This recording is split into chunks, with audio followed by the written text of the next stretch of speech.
નમસ્કાર મારા સનાતની પરિવાર અધ્યાત્મની દુનિયામાં આપ સર્વેનું ખૂબ ખૂબ સ્વાગત છે। મિત્રો, આજે આપણે જાણવાના છે શ્રીમદ ભગવદ્ ગીતાના ગુજરાતી અનુવાદ અંતર્ગત 15મા અધ્યાયનો સાર અને મહાત્મ્ય। આવો સૌ પ્રથમ આપણે જાણીએ 15મા અધ્યાયનો સાર।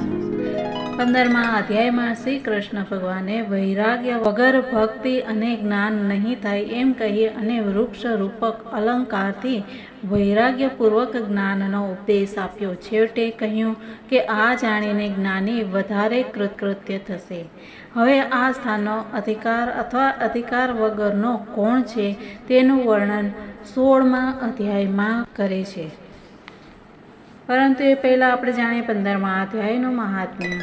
શ્રી ભગવાન શિવે પાર્વતીજીને અને શ્રી વિષ્ણુ ભગવાને લક્ષ્મીજીને કહ્યું કે હે દેવી, હવે 15મા અધ્યાયનું મહાત્મ્ય સાંભળો। ગૌડ દેશમાં નૃસિંહ નામનો રાજા હતો। તેના મંત્રીએ રાજાનો વધ કરી અને પોતે રાજ્ય કરવાની ઈચ્છા કરી, પરંતુ તે પોતે જ મરી ગયો અને સિંધ પ્રદેશમાં ઘોડા તરીકે જન્મ્યો।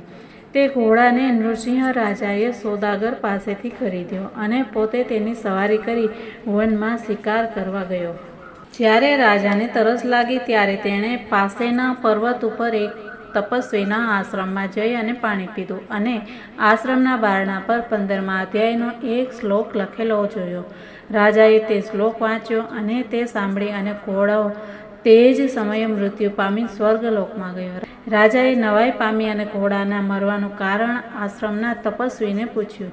તપસ્વીએ કહ્યું કે આ આપનો મંત્રી હતો, તેણે આપને મારી અને રાજ્ય કરવાની ઈચ્છા કરી। આ પાપથી તેને ઘોડાનો જન્મ મળ્યો। આપના મોઢેથી શ્રી ગીતાના 15મા અધ્યાયનો શ્લોક સાંભળી તે પાપથી છૂટી અને સ્વર્ગમાં ગયો।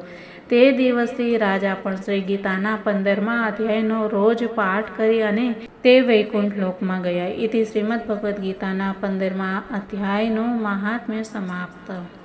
કાલે જાણીશું 16મો અધ્યાય। ત્યાં સુધી બધાને જય શ્રી કૃષ્ણ, રાધે રાધે, ભારત માતાની જય।